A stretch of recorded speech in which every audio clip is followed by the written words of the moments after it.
ចិត្តអូនមិនត្រូវបងខំធ្វើគ្រប់យ៉ាងដើម្បីអូនខំថែរក្សាស្នេហ៍មិនឲ្យរលាយតែអ្វីដែលបងទទួលមកវិញគឺភាពស្ងប់ស្ងាត់និងទឹកភ្នែកបងគិតថាអូនស្រឡាញ់បងដូចគ្នាគិតថាចិត្តអូនមានតែបងអ្នកតែចុងក្រោយទើបដឹងថាបងគ្រាន់តែស្មានខុសប៉ុណ្ណោះស្មានចិត្តអូនមិនត្រូវ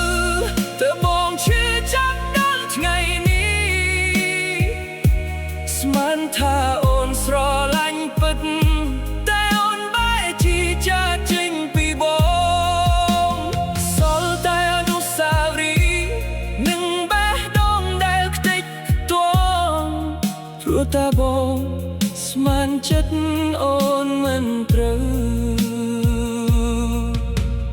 ពីសន្យាដែលអូនធ្លាប់និយាយថ្ងៃនេះវាគ្រាន់តែជាខ្យល់បក់កាត់បន្សល់ទុកតែការឈឺចាប់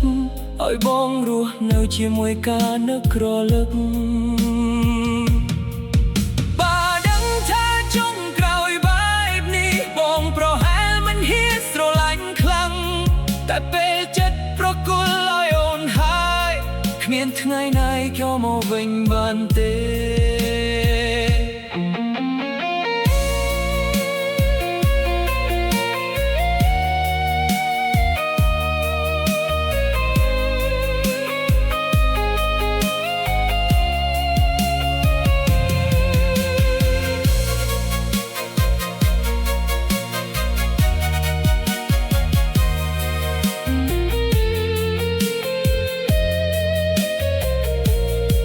ថ្ងៃណាអូននឹកឃើញបង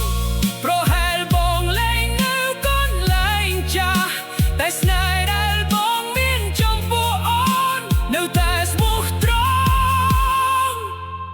ដូចថ្ងៃដំបូង